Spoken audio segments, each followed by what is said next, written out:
Hey, it's James, Father's Rights and Resources, hashtag how I got custody. I want to clarify that when I'm when I'm making posts about any legal issue, the court system, what's worked for me and thousands of other dads and some moms, it's not about what James says, what I say, because when I do one-on-one consultations with people, we're diving into the law in your state.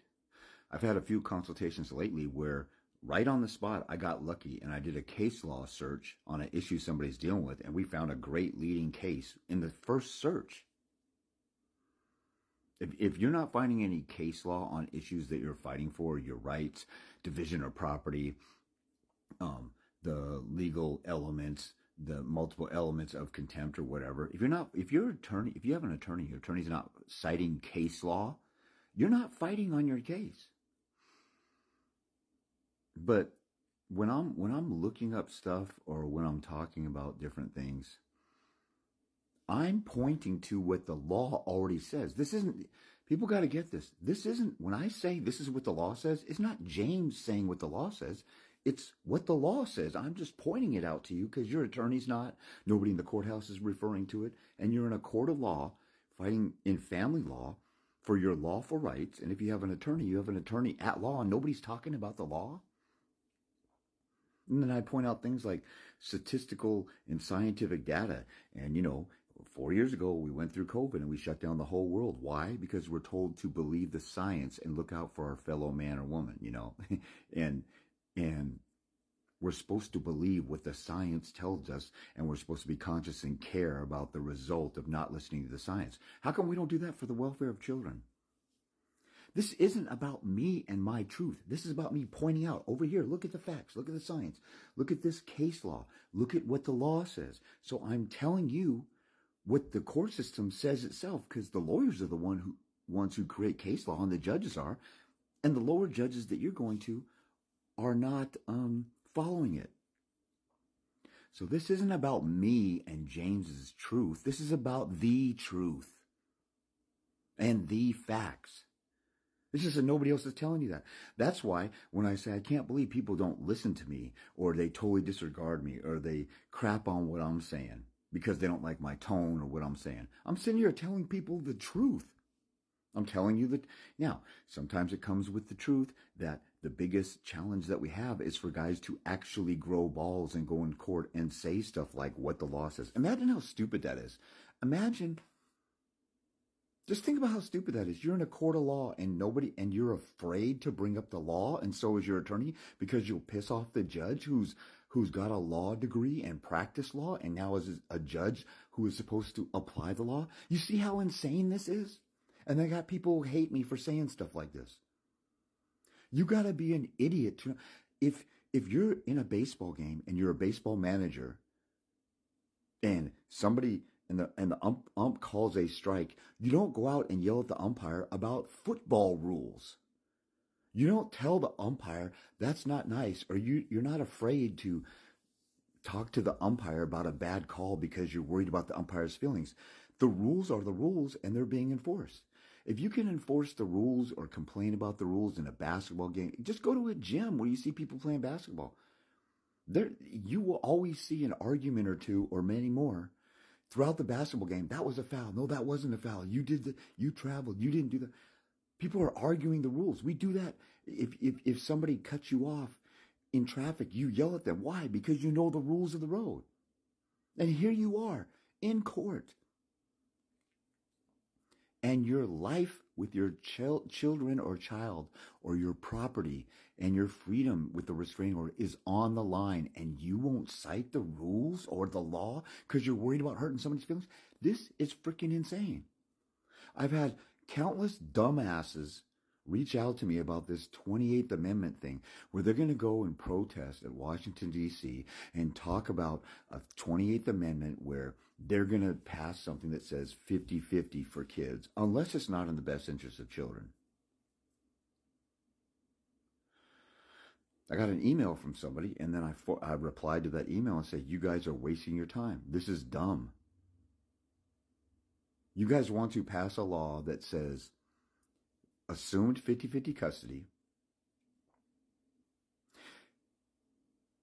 unless it's not in the best interest of the child. What do you think a judge is going to do? They're going to still do what they've always done. Could you give them the power to say, no, I'm not going to do this 50-50?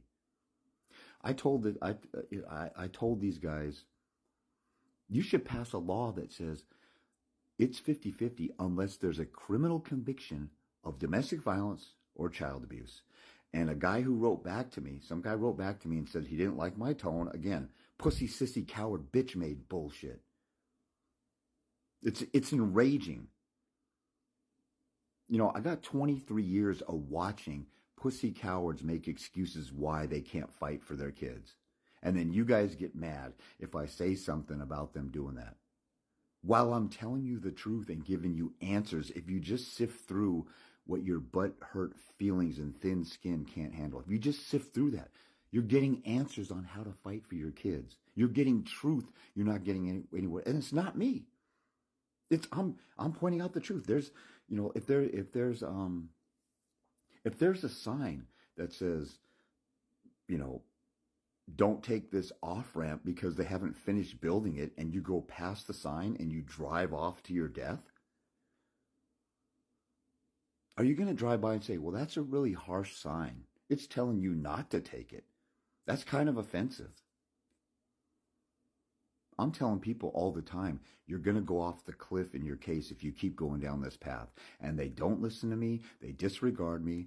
They're acting like they're deaf, dumb, and mute, and retarded, and they can't process what I'm talking about because they just don't want to hear it. It's enraging to hear this all day long, every day. So I nip it in the bud, and I will talk about guys being pussies in my YouTube videos because I don't want 100 calls. Even if I get money, I don't want to talk to 100 different guys in a week.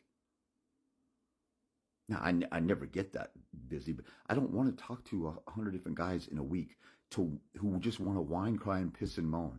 That's aggravating for me. That stresses me out to have to. It's already stressful enough when you are willing to fight and you're telling me stories about how your attorney screwed you over and what we got to do to clean up. That's stressful enough. But when I have answers and I got somebody who says, I can't do that answer, I can't do that answer, please tell me another answer.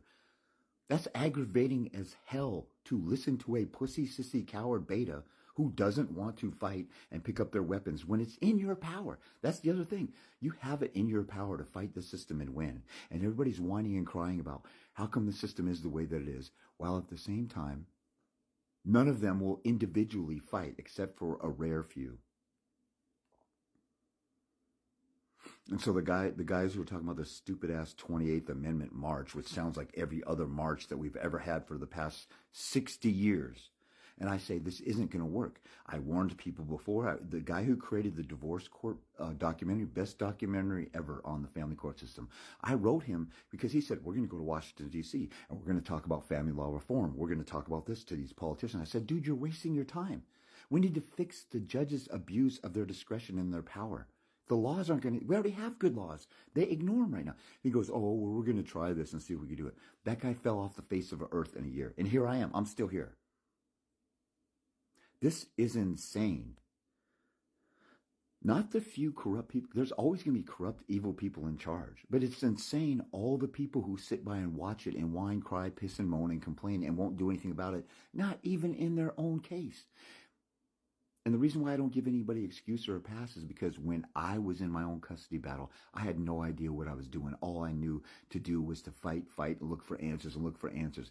And through blood, sweat, and tears, I found the answers that I share with you guys, mostly for free, and you still don't want to hear it. It's like anybody in history or anybody in a movie where they're trying to warn people and they're not listening, like Paul Revere or anybody. Hey, the zombies are coming, the monsters are coming. Everybody's like, yeah, whatever. And then it's too late. I'm sitting here overwhelmingly proving it to people.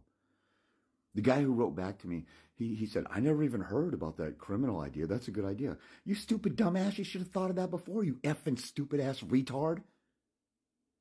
I'm not saying anything that's genius in originating solely for me. I'm looking at facts. I'm looking at the obvious and drawing common sense conclusions.